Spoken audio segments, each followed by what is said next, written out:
الحمد لله نحمده ونستعينه ونستغفره ونؤمن به ونتوكل عليه ونعوذ بالله من شرور أنفسنا ومن سيئات أعمالنا من يهده الله فلا مضل له ومن يضلله فلا هادي له ونشهد أن لا إله إلا الله وحده لا شريك له ونشهد أن محمدًا عبده ورسوله أما بعد فقال الله تعالى في كلام المجيد وفرقانه الحميد أعوذ بالله من الشيطان الرجيم بسم الله الرحمن الرحيم يا أيها الذين آمنوا لا تتخذوا اليهود والنصارى أولياء بعضهم أولياء بعض ومن يتولهم منكم فإنه منهم إن الله لا يهدي القوم الظالمين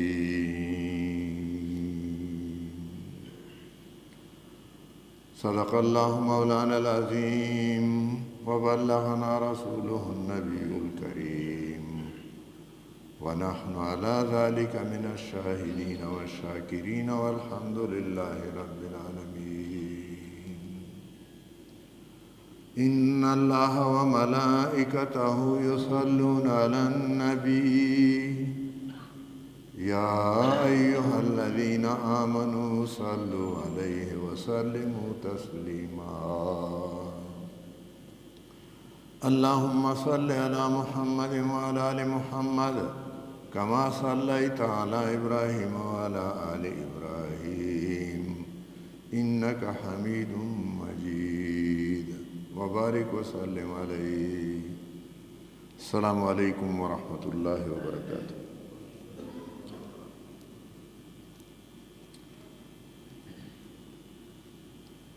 مدینہ منورہ کی اسلامی ریاست کی حدود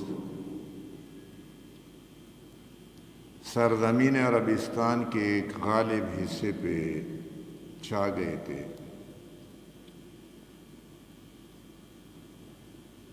صلح حدیبیہ ہو چکا تھا اور محمد عربی صلی اللہ علیہ وسلم کو امن کے حالات میسر آئے تھے اور اسلام کی دعوت عرب میں بھی پھیل رہی تھی اور عرب کے حدود سے، عربستان کی حدود سے یہ دعوت اب باہر نکلنے لگی تھی۔ نبی مہربان صلی اللہ علیہ وسلم نے دنیا کے مختلف حکمرانوں کو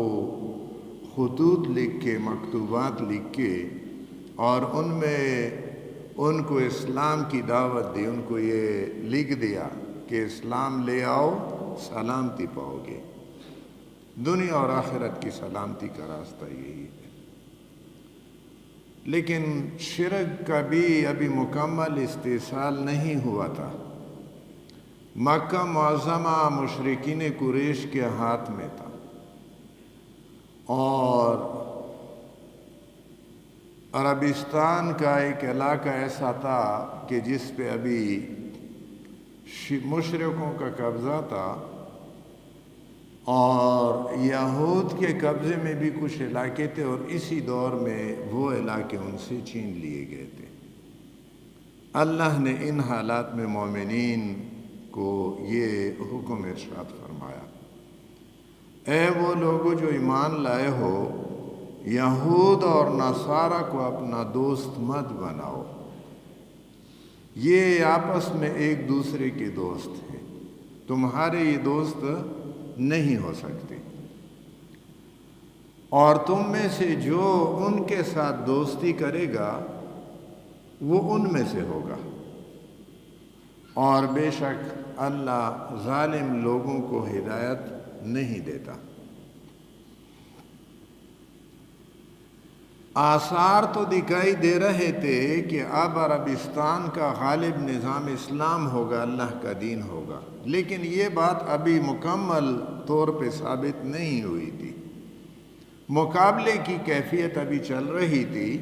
اور ان حالات میں اللہ تعالیٰ نے یہ بات ارشاد فرمائی۔ مدینہ منورہ کے اندر یہود تھے، 3 قبائل ان کے مشہور ہیں، بنو قینقاع، بنو نذیر اور بنو قریظہ۔ مدینہ کی اسلامی ریاست کی بنیاد پڑتے ہی والی مدینہ محمد عربی صلی اللہ علیہ وسلم نے ان کے ساتھ معاہدہ کیا، اور اس کو میثاق مدینہ کے نام سے یاد کیا جاتا ہے۔ اور اس بارے میں سیاسیات کے ماہرین، علم سیاسیات کے ماہرین یہ کہتے ہیں کہ اس کو دنیا کا سب سے پہلا تحریری دستور قرار دیا جا سکتا ہے۔ ایک ریاست کا نظام، اس کے اندر اس کے واضح خط و خال اس میں بیان کر دیے گئے تھے، اور مدینہ کی دفاع مشترکہ ذمہ داری قرار دی گئی تھی۔ لیکن ہوا یہ کہ قریش نے ابو جہل کی قیادت میں ایک لشکر، 1000 کا لشکر لے کر مدینہ پہ حملہ آور ہوئے، اور بدر کے میدان میں پہلا معرکہ پیش آیا۔ اس میں وہ تو ہنگامی حالات تھے، ممکن ہے یہ بہانہ بنایا جا سکے یہود نے اس میں نبی صلی اللہ علیہ وسلم اور مومنین کا ساتھ نہیں دیا، لیکن اس کے بعد واقعہ پیش آیا۔ بنو قینقاع مدینہ کے اندر ان کا محلہ تھا، اور انہوں نے غزوہ بدر کے بعد مسلمانوں کو چھیڑنا شروع کیا، بالخصوص مسلمان خواتین، اور وہ بنج بیوپار کا کاروبار کرتے تھے، سودا سلف کے لیے لوگ ان کے ہاں جاتے تھے۔ مسلمان خواتین کو وہ تنگ کرنے لگے۔ ایک واقعہ ہوا، اور یہودیوں نے سازش کر کے ایک خاتون کو ننگا کر دیا، مسلمان خاتون کو، اور اس پہ جھگڑا ہوا، ایک یہودی قتل ہوا اور ایک مسلمان شہید ہوا، انصاری شہید ہوا۔ اور نبی صلی اللہ علیہ وسلم نے ان کو جا کے سمجھانے کی کوشش کی، لیکن انہوں نے کہا کہ تم نے قریش کو شکست دی ہے، اور تم اس ظلم میں مبتلا ہو گئے ہو کہ تم بڑے بہادر ہو، تم نے لوگوں کو، مردوں کو دیکھا نہیں ہے، ہمارے ساتھ سامنا ہوگا تو ہم تمہیں بتا دیں گے کہ لڑنے والے کون ہوتے ہیں۔ اور پھر نبی صلی اللہ علیہ وسلم نے ان کو نوٹس دے دیا، اور چند دنوں کے محاصرے کے بعد انہوں نے ہتھیار ڈال دیے، لیکن رئیس المنافقین عبداللہ ابن ابی آڑے آیا، اور انہوں نے ان کی جان بخشی کروائی۔ نبی صلی اللہ علیہ وسلم کے سواری کی رسی پکڑی اور کہا کہ جب تک ان کو معاف نہیں کرو گے میں تمہاری سواری کو نہیں جانے دوں گا۔ اور نبی صلی اللہ علیہ وسلم نے فرما دیا کہ بس اسلحہ ان کو لے جانے کی اجازت نہیں ہے، اپنی سواری پہ جو کچھ لے جا سکتے ہیں وہ رکھ لیں اور نکل جائیں مدینہ سے، اور پہلا قبیلہ نکل گیا۔ غزوہ احد کے بعد، جس میں وقتی طور پہ مسلمانوں کو ہزیمت اٹھانی پڑی تھی، بہت سارے لوگ شیر ہو گئے تھے، اور بنو نذیر بھی عہد شکنی پہ اتر آئے، اور نبی صلی اللہ علیہ وسلم کسی ضرورت سے وہ مدینہ سے باہر تھے، ان کے ہاں گئے تھے، اور انہوں نے سازش کی تھی کہ جس دیوار کے سائے میں ان کو بٹھایا تھا، اوپر کسی کو چڑھا کے کہ اوپر چھت سے ان پہ بھاری پتھر گرا دے۔ نبی صلی اللہ علیہ وسلم کو اللہ نے اطلاع دی، وہاں سے اٹھ کر چلے گئے اور ان کو نوٹس دے دیا، اور اس میں بھی عبداللہ ابن ابی نے ان کو پیغام بھیجا کہ تم نبی صلی اللہ علیہ وسلم کی نوٹس کی کوئی پرواہ نہ کرو۔ نبی صلی اللہ علیہ وسلم نے ان کو کہلا بھیجا کہ 10 دنوں کے اندر نکل جاؤ ادھر سے، ورنہ تمہارے اوپر حملہ ہوگا۔ اور پھر ان کا بھی محاصرہ ہوا، اور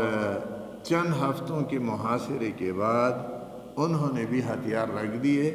اور ان کو بھی مدینہ سے نکلنا پڑا، اور یہ دونوں قبائل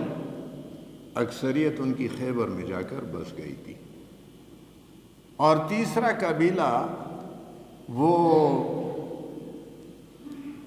غزوہ احزاب کے بعد، غزوہ احزاب کے دوران انہوں نے غدر کیا، غداری کی،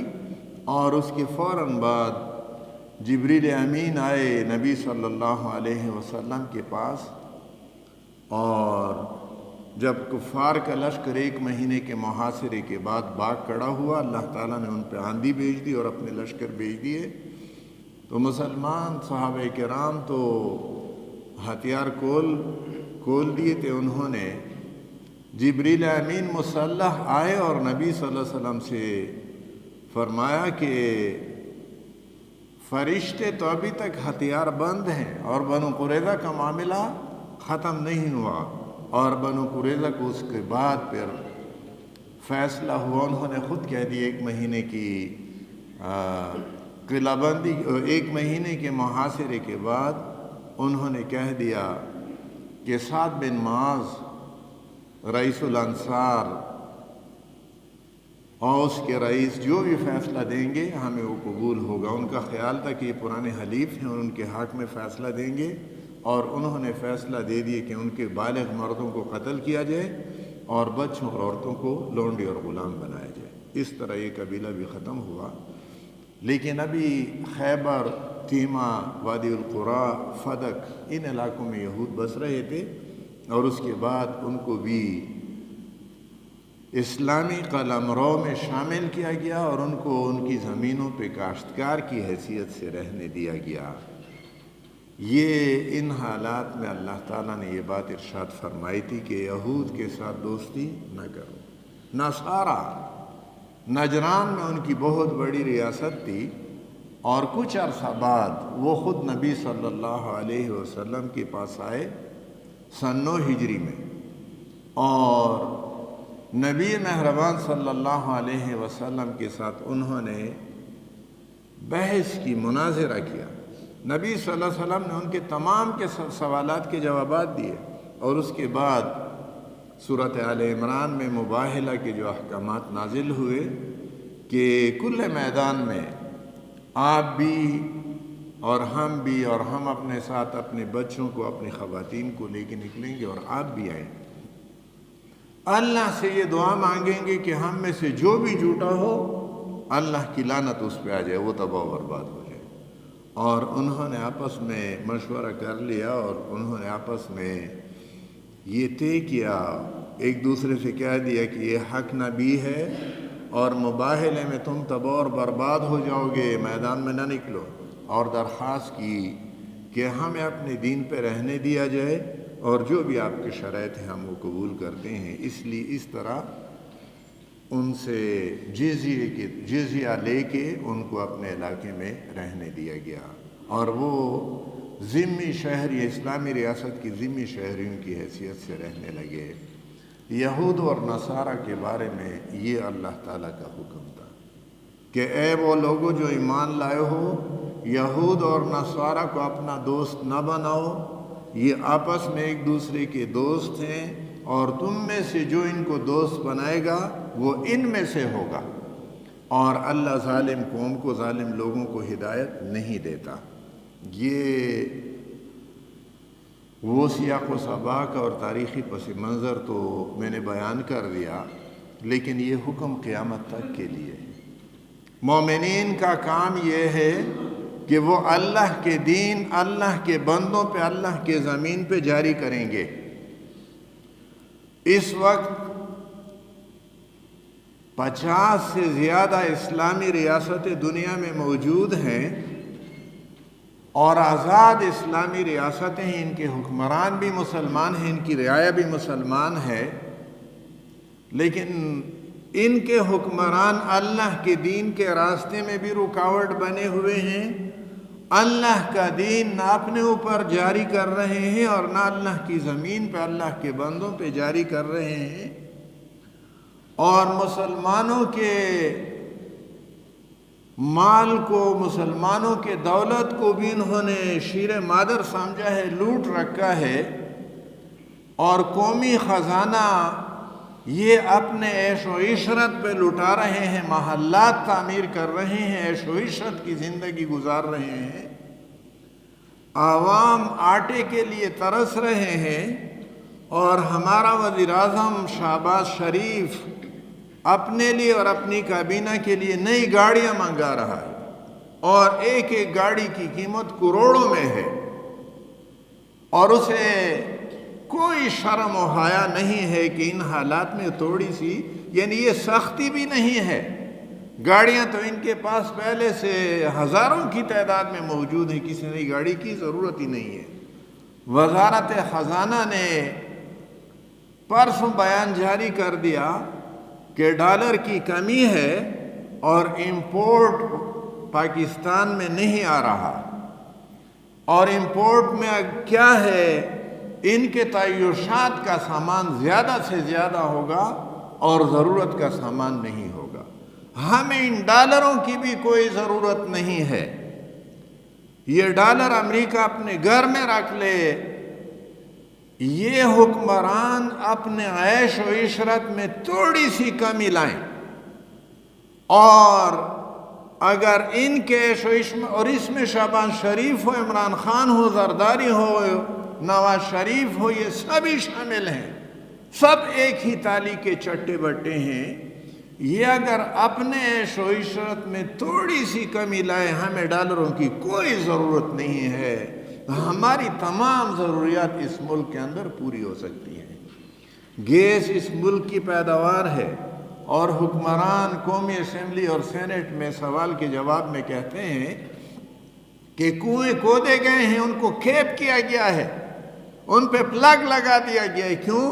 کہ ہمارے پاس انفراسٹرکچر نہیں، پائپ لائن نہیں ہے، پائپ بھی موجود ہے، یہ لوہا بھی موجود ہے، فولاد بھی، سب کچھ ہے، یہ کیا جا سکتا ہے، اور پلاسٹک کے پائپ اس وقت تو استعمال ہو رہے ہیں، لیکن حکمرانوں کے پاس نظام نہیں ہے۔ بجلی وافر مقدار میں پیدا ہو رہی ہے، لیکن ان کے عیش و عشرت کے لیے بجلی کی قیمتوں میں مسلسل اضافہ کیا جاتا ہے۔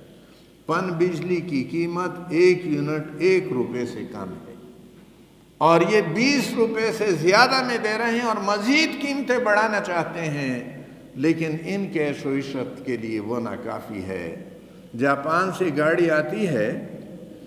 اور جتنی قیمت اس پہ ادا کی جاتی ہے اس کا دگنا یہ ٹیکس لیتے ہیں۔ اب تو بات بہت آگے بڑھ گئی ہے، کسی وقت کسی نے کہا تھا کہ 1 لاکھ میں ایک گاڑی آتی ہے، اور 2 لاکھ اس پہ دگنا اس پہ ٹیکس لگا دیتے ہیں، اور جاپان 1 لاکھ میں ہمیں بیچتا ہے۔ جاپان کا کارخانہ بھی اس میں کماتا ہے، کارخانہ دار، جاپان کا مزدور بھی اس میں کماتا ہے، جاپان کی حکومت بھی اس میں کماتی ہے، اور ہمارے حکمران کوئی چیز خرچ کیے بغیر 2 لاکھ روپے لے لیتے ہیں، اور ہمارا حکمران خسارے میں ہے۔ کیوں خسارے میں ہے؟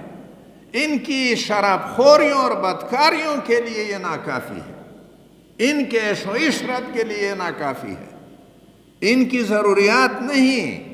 ان کے یہ چوری کرتے ہیں اور بیرون ملک اکاؤنٹ میں اپنی یہاں کی دولت منتقل کرتے ہیں، اور بیرون ملک کارخانے بناتے ہیں، اور اس قوم کو انہوں نے فقیر کر رکھا ہے۔ اب یہ سال انتخابات کا سال ہے، قوم نے یہ فیصلہ کرنا ہے کہ ہمارے ملک کے حکمران آئندہ 5 سال کے لیے کون ہو۔ وہ جو یہود اور نصارہ کے سامنے سر تسلیم خم کیے ہوئے ہیں۔ اللہ کا حکم تو یہ ہے کہ یہود و نصارہ کے ساتھ دوستی بھی نہ کرو، اور ہمارے حکمران یہود اور نصارہ کے غلام بنے ہوئے ہیں۔ اب یہ قوم فیصلہ کرے گی کہ ہم یہود اور نصارہ کے ان غلاموں کو دوبارہ اپنا ووٹ دے کر اپنا حکمران بنائیں، یا ان لوگوں کو اپنا باغ ڈور حوالے کر دیں، اپنے اقتدار اور اختیار حوالے کر دیں، جو یہود اور نصارہ کے آنکھوں میں آنکھیں ڈال کر بات کر سکتے ہیں، اور جو امین اور دیانتدار ہوں۔ پاکستان کے آئین میں یہ بات لکھی ہوئی ہے، 4 باتیں ہیں، اختصار کے ساتھ وقت ہو چکا ہے، میں عرض کروں، آئین کی دفعہ 62 میں سب سے پہلی بات یہ ہے کہ ہمارا قومی اسمبلی اور صوبائی اسمبلی کا ممبر کون ہوگا؟ جو اچھے کردار کا حامل ہو، اچھے کردار کا حامل ہو اور اللہ کے احکامات سے انحراف میں مشہور نہ ہو۔ دوسری بات اس میں یہ کہ وہ اسلام کا خاطر خواہ علم رکھتا ہو، فرائض کا پابند ہو اور کبائر سے کبیرہ گناہوں سے اپنے آپ کو بچاتا ہو۔ یہ دوسری بات ہے۔ تیسری بات یہ ہے کہ وہ سمجھدار ہو، پارسا ہو، فاسق نہ ہو،